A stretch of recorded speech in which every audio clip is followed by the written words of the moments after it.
Hey everybody. I want to create a companion video here for the email that's going out. I was talking in there, things to ponder about emergency communications, but it's kind of hard to visualize some of it. So I brought some of my tools in to kind of go over them real quick and show you what I was talking about and just the importance of communication. It's what I did in the Navy, but I also understand the need for it. Whether it's getting information, giving information, calling for help, whatever it is, you need to be prepared for it. And if you're prepared for it and you've thought about it in advance, and you don't have to think too much about it when it's time to go, you just take what you need and you use it. All right. So we'll start off in the information side of it. I was pointing out that really just a little AM radio like these. I keep this one with me all the time. This one's at my house, but it's got a hand crank, a solar charger. It's a multi-function tool. They're not expensive. You can get them on Amazon pretty quick because our website doesn't carry them.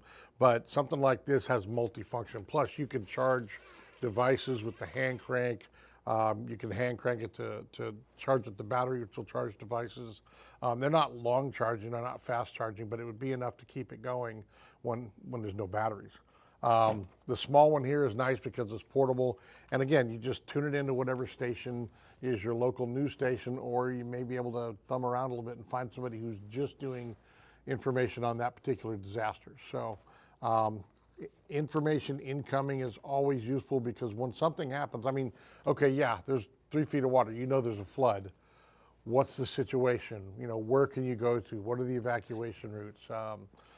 Is there help on the way? Those are the kind of things you can get by listening to a radio. When I was in Charleston, South Carolina, went through Hurricane Hugo, and the radio was a lifesaver because it was the only way we knew where to go get ice, where to go get, food if they had it to disaster relief. It was just a way to get the information. I wasn't giving anybody information, I was just getting it so that I could take care of my family. And that's ultimately what we're doing here, is taking care of ourselves, our family, our team, tribe, whatever you want to call it. So information coming in, again, it's pretty simple. We've got cell phones. As long as the cell phone towers are up, you've got cell phones. You can get information on your cell phone, look at your map, look at weather. As long as the power's up and the cell phone towers are engaged and working, you can get all that information on your phone as well. The radios come in handy when that's not working, or you want to save your battery and you turn that off and you just listen to the radio. The other types of communications we talked about are some basic ones, like we call them talkabouts. This isn't a Motorola talkabout. This is a Midland GXT. It's the same thing though. It uses the family radio service frequencies. It's the one you use when you're camping. You can select different frequencies. You can talk to, select people so that your family is on a specific channel and you can communicate back and forth, but also somebody else may be on that frequency on that channel and listening in, maybe making sure that, your neighbor's doing okay, or they're making sure you're doing okay. But being able to communicate with somebody when you need help. This is the most basic. It doesn't require a license of any type. You just go online and buy it. And there's lots of them out there. They're not very expensive.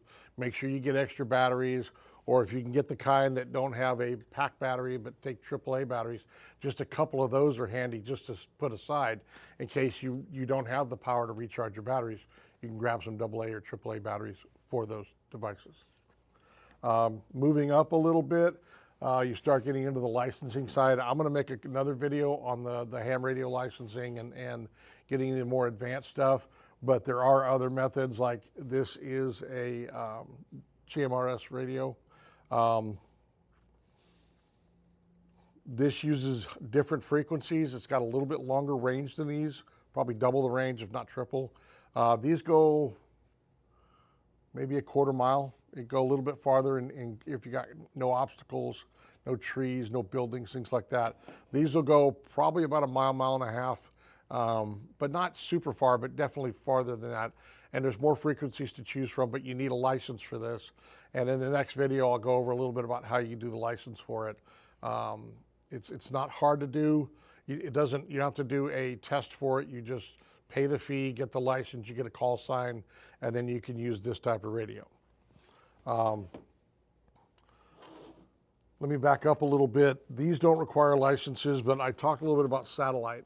The Garmin devices, there's probably about 10 to 12 different companies that make the satellite communication devices, and they come in real handy. I was able to use mine here a couple weeks ago, and I was in an area where we didn't have any cell signal. I only had one bar, but there was no messaging coming in, no nothing. And one of my employees felt there was an incident they needed to let me know about, and he was able to get a hold of me through this. And all it did was I just have to have this on, but the messaging app on my phone acts just like the messaging app for all the other, the iMessage, Android, Snapchat, whatever you're using. Maybe not Snapchat, but it picks it up. And he was able to talk to me just as he was messaging me with no cell signal because it was coming through the satellite. And he wasn't using one of these. He was using his messaging app on his phone, but because he's tied into my network, it goes to Garmin. Garmin broadcasts the message and sends it to me. So it's a pretty handy device. It's nice to have. There's different versions. This one's got a GPS map and a bunch of other stuff with it.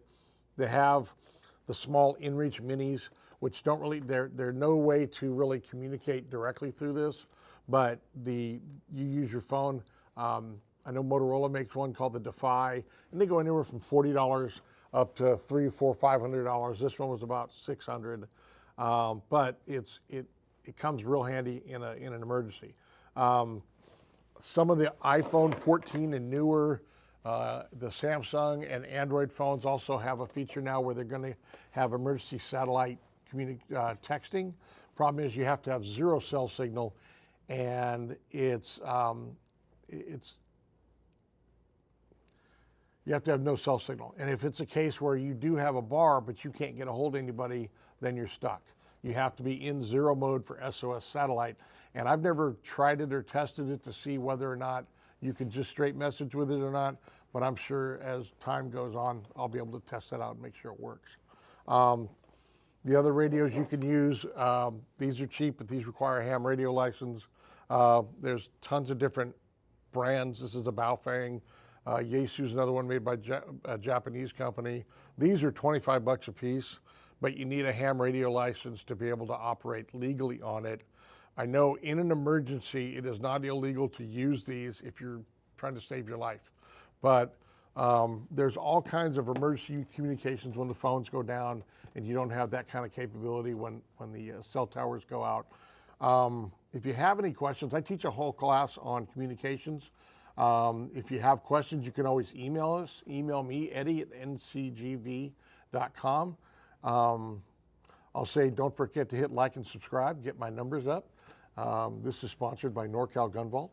And thank you very much for your time today, and I hope you enjoyed the video.